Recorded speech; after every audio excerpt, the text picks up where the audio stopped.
잠언에 그 생각이 어떠하면 그 위인도 그러하다라는 말이 있습니다.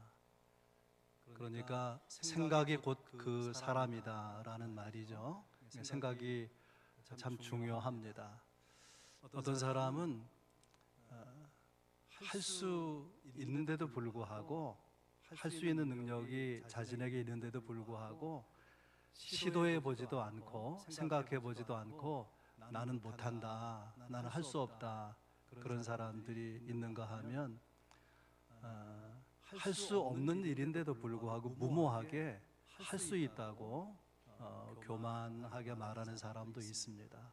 오늘 본문에 보게 되면 바울이 모든 일을 내가 할 수 있습니다 라고 말하는 표현이 나오는데, 바울이 무모해서 그런 것일까요? 아니면 바울은 우리와 다르게 슈퍼맨 같은 초월적인 어떤 능력을 가진 사람이라서 그럴까요? 바울도 우리처럼 연약함이 있고 또 부족함이 있는 사람인데, 모든 일을 다 할 수 있다고 말하는 것은 아니고, 하나님께서 그에게 맡기신 일, 이방인의 사도로 세워서 이방의 복음을 전하는 그 사명, 그 사역을 감당하는 모든 일을 할 수 있다라고 말하는 것입니다. 바울이 할 수 있다고 말하는 데는 두 가지 이유가 있어요. 첫 번째는 자족하는 마음이 있기 때문에 그런 것입니다. 10절에 이렇게 되어 있어요. 내가 주 안에서 크게 기뻐함은 너희가 나를 생각하던 것이 이제 다시 싹이 남이니. 너희가 빌립보 교회를 말하는 거예요. 빌립보 교회가 나를 생각하던 것은 뭐냐면은 선교비를 보낸 사실을 말하는 것이고, 그것이 이제 다시 싹이 난다는 것은 어떤 이유로 중단되었다가 다시 선교비를 후원하는 일을 회복했다, 그것을 말하는 것인데, 이것을 바울은 주 안에서 크게 기뻐한다, 다시 말하면 크게 감사한다라는 말인 것이죠. 그런데 이것이 듣는 사람 입장에서는 오해 여지가 있어요. 선교비를 다시 보내게 됐는데 더 달라는 건가? 우리가 보내드린 것이 부족하다는 건가? 그런 오해 여지가 있기 때문에 그 다음 절에서 부연 설명을 합니다. 11절, 내가 궁핍함으로 말하는 것이 아니니라. 어떤 형편이든지 나는 자족하기를 배웠노라. 히브리어나 헬라어는 강조하고자 하는 말이 문장 맨 앞에 나오는데, 11절 맨 앞에 원문으로 보면 우크라고 하는 단어가 나와요. 아니다라는 말인데, 우라는 단어만 가지고도 아니라는 말이 나오는데, 우크라고 하는 것은 액센트를, 지금 액센트, 아닙니다 라고 강하게 부정하는 것입니다. 내가 풍족하지 못해서 궁핍해서 말하는 것이 결코 아닙니다. 오히려 나는 자족하기를 배웠습니다. 그리고 12절에 가서는 자족과 관련해서 모든 일에 일체의 비결을 배웠다고 고백합니다. 모든 일에 있어서 자족한다, 그 말이죠. 그럼 자족하다는 말은 스스로 만족하다, 스스로 충족하다, 그런 뜻인데, 모든 일에 있어서 내가 자족하다고 말할 때 모든 일에, 거기에는 풍부함이 있는가 하면은 궁핍함이 있는 거죠. 또 배부름이 있는가 하면 배고픔이 있는 것이고, 내가 원하는 것도 있고 원하지 않는 일도 다 그 안에 있는 것입니다. 사람은요, 부하면 교만하기 쉽고, 또 가난하면 비굴해지거나 혹은 불평하러 원망하기 쉽습니다. 또 풍부함 가운데 자족함이 없으면은 하나님을 잃어버리게 되고, 궁핍한 가운데서 자족함을 잃어버리게 되면 자기가 불행하다, 그렇게 여기게 됩니다. 바울이 자족한다고 말하는 것은 간신히 버티고 있다, 그런 의미의 자족이 아니고 기쁨이 넘치는 자족을 말하는 것입니다. 바울은 그의 인생 가운데 풍부함도 경험하고 또 궁핍함도 경험했습니다. 바울이 경험한 풍부함, 어떤 것이 있는가 하면 성경에 보면 바울은 스스로 그렇게 말해. 나는 히브리인 중에 히브리인, 정통 이스라엘 사람이라 그런 말이죠. 바리새인 중에 바리새인, 유대인 가운데 신분이 높은 위치에 있는 사람이다. 가말리엘 문화에서 유학 와서 공부하면서 수석 입학 졸업한 사람이죠. 부잣집 아들이고 로마 시민권을 가지고 있고 언어에 탁월하고 문장력도 탁월하고 그는 확실히 그의 삶의 여건에 풍부함이 있고 그것을 경험하고 살아온 사람이라고 볼 수 있습니다. 그런가 하면은 예수 믿고 복음을 전한다는 이유로 엄청난 박해를 받지 않습니까? 어떤 날 돌에 맞아서 죽은 줄 알고 성 밖에 내치기도 했었는데 그렇게 죽을 뻔한 경험도 있고 또 감옥에 갇히기도 하고 이미 말씀드렸지만은 바울이 개척하고 전도에 세운 많은 교회들 가운데 다 바울을 후원한 것이 아니라 성경에 보면 빌립보 교회가 후원하고 데살로니가 교회가 후원했었는데 정확한 이유를 알 수 없지만은 선교비가 중단된 가운데 있었습니다. 그러니까 갑자기 선교비가 끊어지면 궁핍하게 되지 않습니까? 그렇게 어려운 사정을 나중에 전해 듣고 빌립보 교회가 다시 후원해야 되겠다라고 생각하면서 에바브로디도라고 하는 목회자를 바울에게 보내요. 선교비를 들려보내서 가서 이렇게 다 잘 챙기고 보살펴 드리라고. 그런데 이 에바브로디도가 바울에게 왔을 때에 중병이 걸려서 사경을 헤매는 거예요. 그래서 바울이 눈물로 기도하고 주변의 동역자들이 간절히 기도하고 그래서 나중에 이 에바브로다가 치유가 되기는 합니다. 빌립보 교회는 바울이 참 사랑했던 교회인데 들려오는 소문에 빌립보 교회의 지도자들이 서로 다툼 가운데 있다는 거예요. 여전도 회장, 권사 회장 이런 사람들이 왜 다투는가 하면 주의 일을 더 잘해보려고 주의 일을 더 힘 있게 해보려고 하다가 이렇게 다툼이 있기도 했습니다. 이런 어려운 정황, 궁핍한 상황 가운데서도 바울은 나는 자족합니다. 나는 즐거워하고 기뻐합니다. 라고 말하는 것입니다. 11절 다시 보면은 어떠한 형편에든지 나는 자족하기를 배웠노니. 자족하기를 어떻게 했다는 거예요? 배웠다는 거예요. 이 배웠다는 말의 의미가 뭘까요? 자족하기를 배우기 전에는 바울도 자족하지 못했던 사람이라는 거예요. 그런데 세월 속에서 많은 사건, 많은 시련을 지나오면서 자족하는 마음, 자족하는 삶을 배울 수 있었다라고 하는 것이죠. 우리가 할 수 있는 사람이 되려고 하면 자족하는 마음이 필요한데 어떻게 가능한가? 실천적으로 여러분들에게 세 가지를 제안하려고 그래요. 첫째는 내면을 은혜로 채우라는 것입니다. 우리의 마음이 하나님의 은혜로 채워지게 되면은 나를 하나님이 사랑하시는구나. 하나님의 사랑이 이렇게 밀려오게 되면은 불만이 사라져요. 불편을 견딜 수 있는 힘이 생기게 되는 거죠. 인생 방황을 멈추고 자족하는 삶에 이르게 되는 것입니다. 오늘 본문에는 바울의 내면이 하나님의 은혜로 채워지게 되면서 이렇게 말합니다. 나는 비천에 처할 줄도 압니다. 비천. 여기서 말하는 비천은 바울이 뭔가 문제가 생겨서 바울이 뭔가 실수해서 어려움 당하는 이야기가 아니고 외부에 의해서 그 인생이 강제적으로 내동댕이 쳐지는 거예요. 어떤 그릇을 던져버리면 다 깨져버리는 거잖아요. 그런 것처럼 어떤 환경에 의해서 다른 사람에 의해서 땅바닥에 던져진 것처럼 부서진 비참한 가운데 있는 것을 여기 비천이라 그렇게 표현하고 있는 것입니다. 그런 사람을 보면 사람들이 이렇게 말해요. 저 사람 끝났어. 이제 회복되는 것은 불가능해. 그런 환경에 있는 것을 비천에 처했다라고 말하는 것입니다.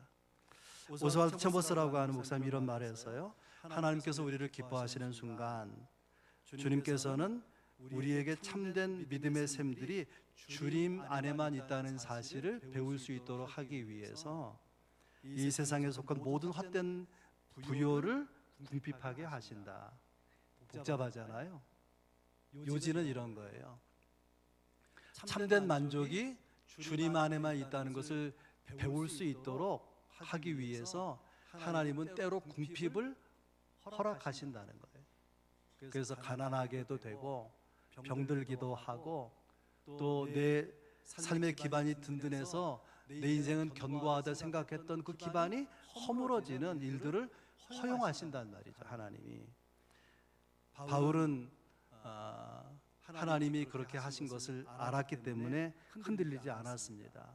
내가 내동댕이 쳐져서 내 삶이 그냥 부서지는 것처럼 그렇게 비천해지는 그런 순간들이 있었지만은 하나님이 나를 이 자리에 비천해진 것처럼 여겨지는 자리에 나를 밀어 넣으시고 거기서 새 일을 행하신다라는 확신이 있었기 때문에 자기의 비천한 환경을 받아들이고 그럼에도 불구하고 자족할 수 있었다라는 고백이죠. 내면의 은혜로 채워지게 될 때에 비천에 처할 줄도 알고 또 하나 풍부함에 처할 줄도 알게 되었다라고 말하지 않습니까? 이 말의 의미는 내가 풍부해졌을 때 타락하지 않고 내가 풍부할 때 교만하지 않을 수 있게 되었다는 것입니다. 왜 그런가? 내 풍족함의 이유가 내 노력의 결실이 아니고 노력하지만 하나님의 은혜로 이루어진 것을 알기 때문에 나는 풍부에 처할 줄도 안다. 그렇게 말하는 것입니다. 모든 일 곧 배부름과 배고픔과 풍부한 궁핍에도 처할 줄 아는 일체의 비결을 배웠노라. 영어로 이 비결을 미스테리, 비밀이라고 말해요. 비밀. 어떤 비밀이냐? 자족할 줄 아는 비밀. 남이 모르기 때문에 비밀이죠. 그러나 바울은 아는 거예요. 남은 몰라요. 참 힘들겠구나. 그러나 바울은 그렇게 생각하지 않는다. 자족할 줄 아는 비밀, 은혜로 여기는 비밀, 이것이 바울에게 있어서 그래서 자족하는 사람으로 드러날 수 있었다고 하는 것입니다. 두 번째, 어떻게 우리가 자족하는 마음을 가질 수 있느냐? 영어로 이걸 here and now라고 해요. here, 여기에, now, 지금 여기서 기뻐하는 거예요. 즐거워하는 것입니다. 빌립보서를 기쁨의 서신이라고 일컫는데 빌립보 4장 4절에 이런 말씀이 있어요. 주 안에서 항상 기뻐하라. 내가 다시 말하노니 기뻐하라. 그래서 제가 설교 준비하면서 빌립보서 기쁨의 서신인데 기쁨이라고 하는 표현이 몇 번 나오나 16번 나와요. 빌립보서는 4장으로 되어 있는데 16번, 한 장에 평균 4번 나온다, 그런 뜻입니다. 기뻐하는 것은 바울의 신앙 고백이고 삶의 태도입니다. 그가 지금 이 빌립보서를 쓸 때 감옥에 gat혀 있었거든요. 감옥에 갇혀 있으면서 내가 무슨 죄가 있길래 하나님은 나를 감옥에 있게 하신 것인가, 그렇게 생각하지 않아요. 또 내가 언제까지 감옥에 이렇게 있어야 되나, 언제쯤 하나님이 꺼내주실라나, 그것을 위해서 기도하고 그렇게 하지 않았습니다. 지금 감옥에 들어가 있는 이 현실, 이것은 하나님께서 내게 주신 은혜의 자리라는 거예요. here and now, 지금 이 시간 이 자리가 하나님의 은혜가 있다고 생각하는 거예요. 그래서 감옥이라는 형편 그대로, 그 상황 그대로 기뻐하는, 이것이 바울의 삶의 모습, 신앙의 모습입니다.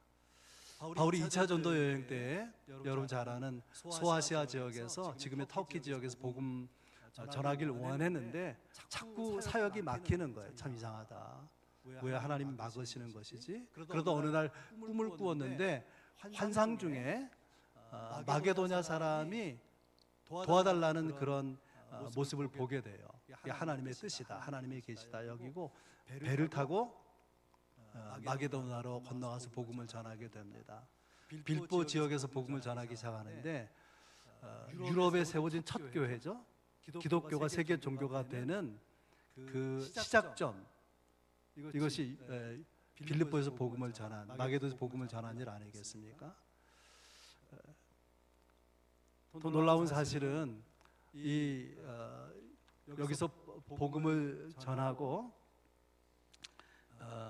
어떤 일이 생겼냐면은 빌립보 지역에서 어떤 여인이 귀신 들려서 어려움 당하는 것을 보고 귀신을 내쫓아서 온전하게 해줬어요. 그랬더니 이 귀신 들린 사람을 이용해서 돈을 벌던 주인이 소득이 끊어진 것 때문에 화가 나가지고 바울을 고소해서 감옥에 갇히게 됩니다. 여러분, 감옥에 gathin 바울이 어떻게 했을까요? 억울하잖아요. 귀신 들린 사람을 고쳐주면 칭찬받을 일인데 감옥에 던져졌으니까. 이 감옥에서 바울은 기도하고 찬양합니다. 여러분, 감옥에서 할 수 있는 일이 뭐가 있겠어요? 아무것도 없죠. 그래도 기도할 수 있어요. 찬송할 수 있잖아요. 사람들은 없는 것에 집중해서 있는 것도 많이 있는데 나에게 없는 것이 많다. 이것도 없고 저것도 없다. 그래서 자족하지 못해요. 그래서 불행합니다. 바울은 어떤 사람이냐면 감옥이라는 상황이 얼마나 없는 게 많아요. 그렇지만 감옥 속에 여전히 남아있는 것, 그게 주님이 남아있죠. 주님께 기도하고 주님께 찬양하고.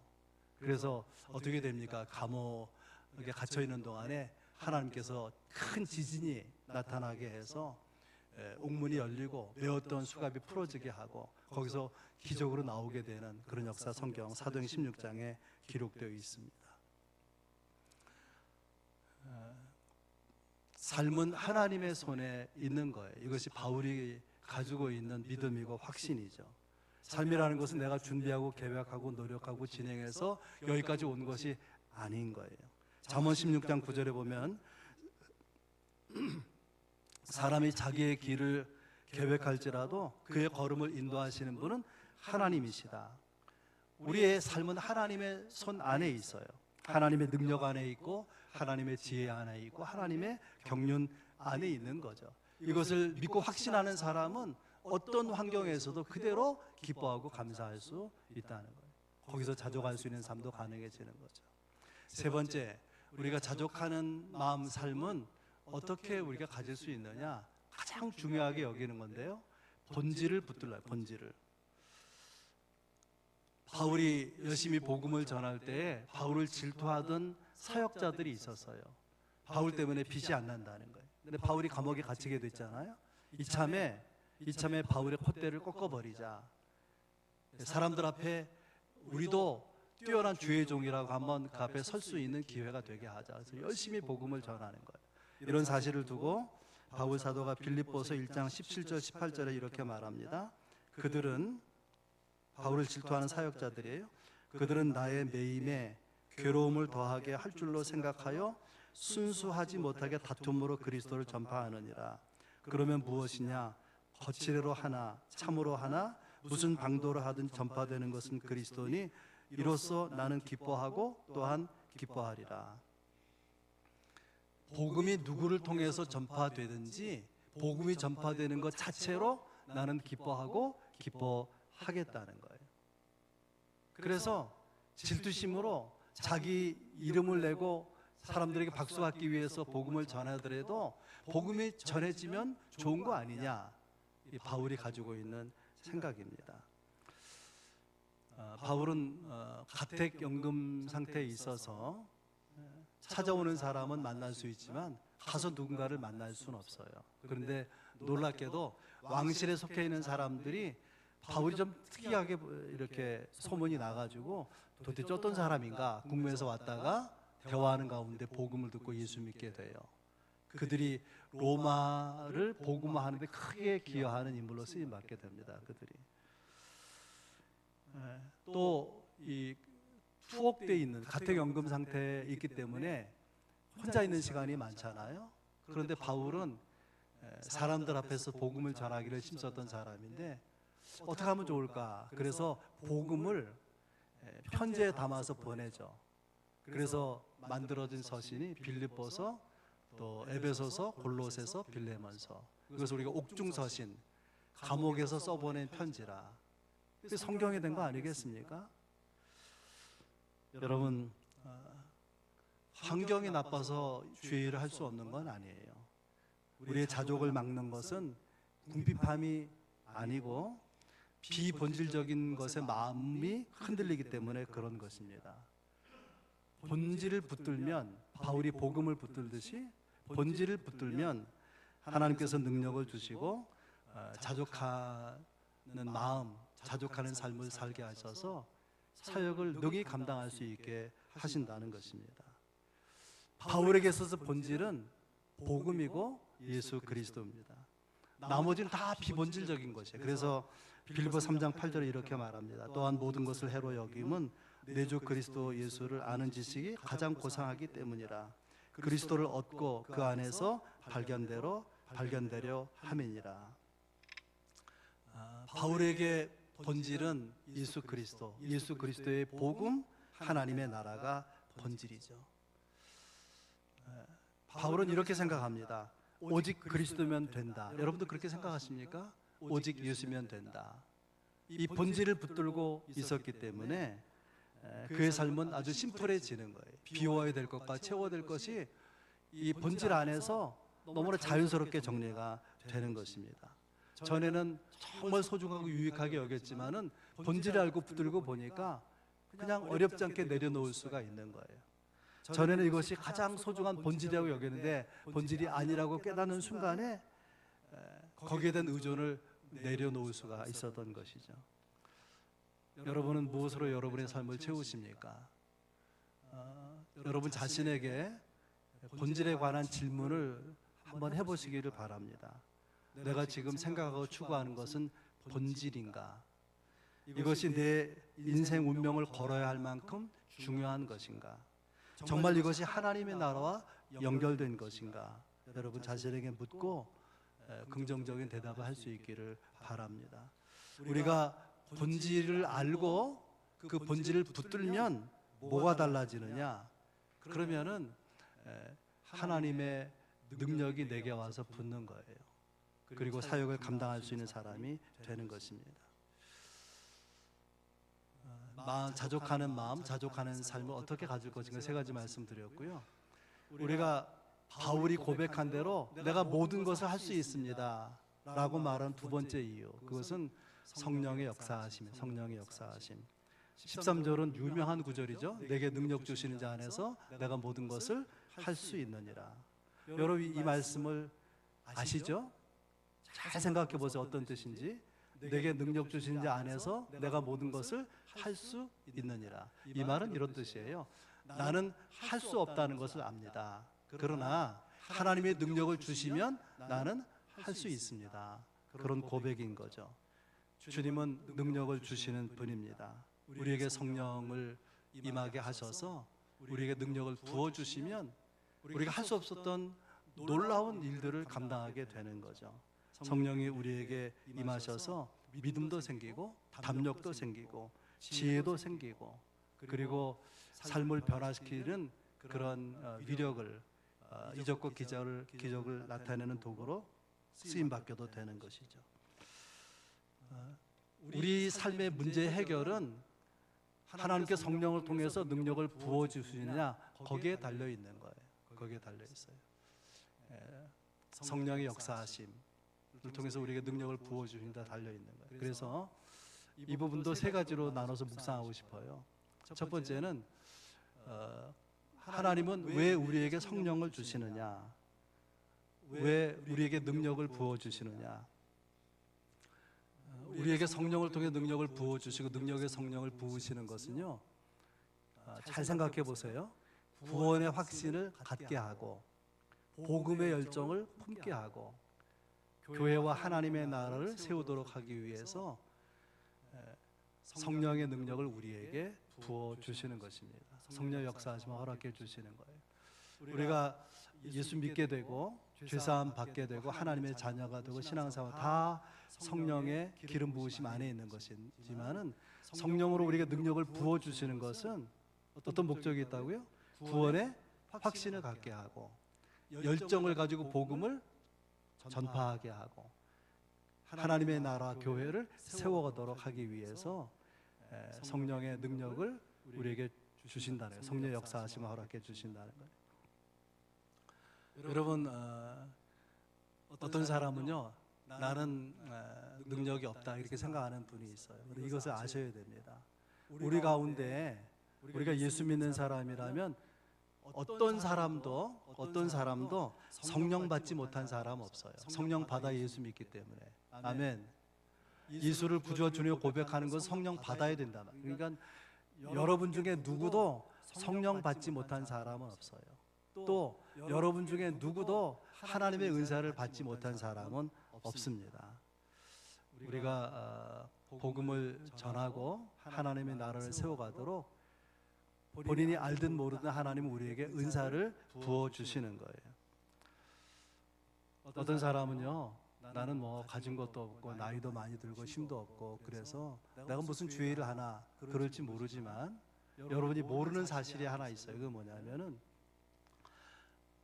예배의 자리에 여러분이 계시잖아요. 그러면 설교자에게 힘이 되는 거예요. 지난주보다 2부는 많이 나오고 3부는 적게 나왔어요. 3부는 많이 적게 나왔어요. 2부는 많이 나오고. 그래서 설교가요 2부가 더 힘이 있는 거예요. 2부가 3부보다도. 여러분이 앉아 있다는 자체가 설교하는 주의 종에게 힘을 준다는 거예요. 나는 아무것도 아니오가 아니라는 거예요. 하나님 나를 통해서 일하시는 거예요. 내게 은사를 주시고 성령을 주셔서 하나님의 나라를 교회를 세워가는데 나를 쓰고 계시다는 것입니다. 은사를 생각할 때에 가장 많은 은사를 받은 교회가 있다면 고린도 교회인데요. 바울이 세운 여러 교회들 가운데 가장 많이 싸운 교회도 고린도 교회예요. 이상하잖아요. 은사를 많이 받았는데 이유가 뭐냐면 내가 받은 은사가 우월하다, 자랑질하는 거예요. 다른 사람이 받은 은사를 무가치하게 여기고 비판하고 비교하는 거예요. 그러니까 교회가 힘들고 성도들이 힘들어지는 것입니다. 여러분, 하나님은 우리에게 은사를 베푸시고 그가 받은 은사가 크고 놀랍고 강하기 때문에 그를 주의 일에 쓰시는 것이 아니에요. 하나님은 우리가 아무리 능력이 많아도 아무리 은사를 많이 받아서도 교만하면 쓰지 못하는 거예요. 겸손한 자를 쓰시는 거예요. 여러분이 어떤 은사를 가졌든지 다른 사람 앞에 자랑 삼지 않는 그런 성숙함이 여러분 가운데 있기를 바랍니다. 은사를 비교해가지고 깔아뭉개고 자기를 막 이렇게 높이 세우고 결코 하나님이 기뻐하지 않는다는 거예요. 하나님이 중요하게 여기는 것은 그 사람에게 은사가 얼마나 강하냐, 얼마나 많은 은사를 가지고 있느냐가 아니라 그 하나님 주신 은사를 통해서 교회를 세우느냐, 교회를 허무느냐, 이것이 중요한 거예요. 제가 어떤 교회 일로 노예 서기하고 노예장하고 통하면서 어떤 일을 설득했어요.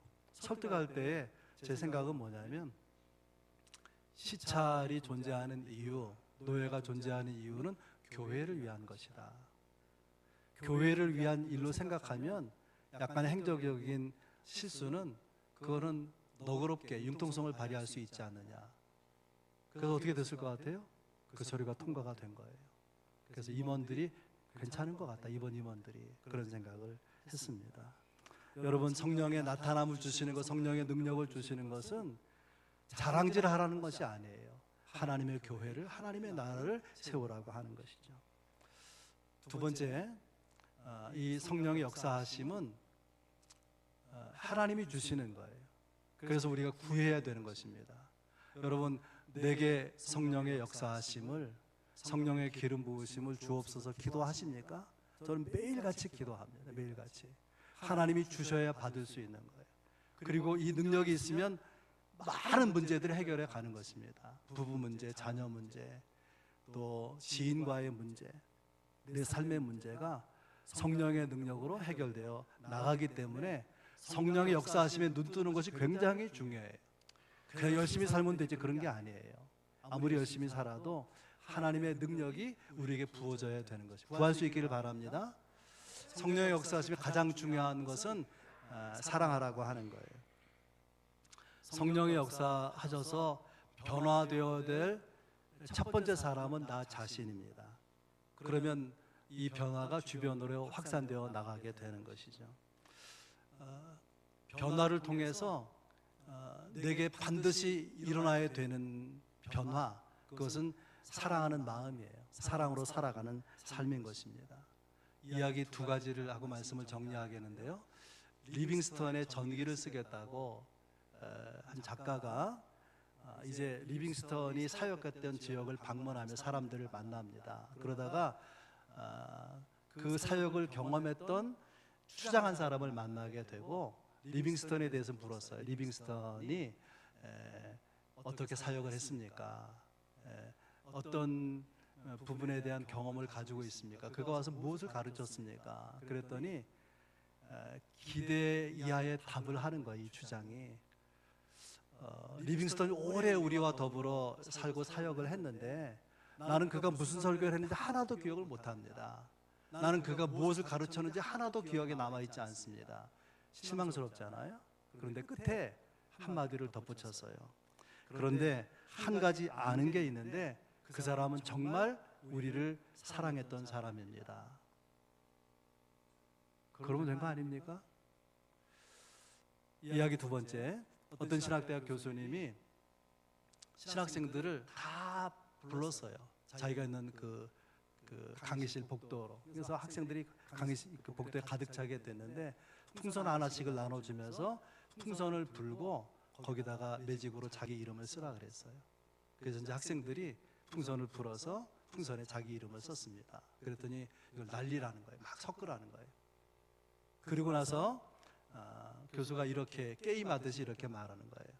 자기 이름이 든 풍선을 찾으시오. 근데 시간이 5분 지나고 10분이 지났는데도 자기 이름의 풍선을 찾지 못한 사람들이 뭐 다수인 거예요. 대부분이 찾지 못한 거예요.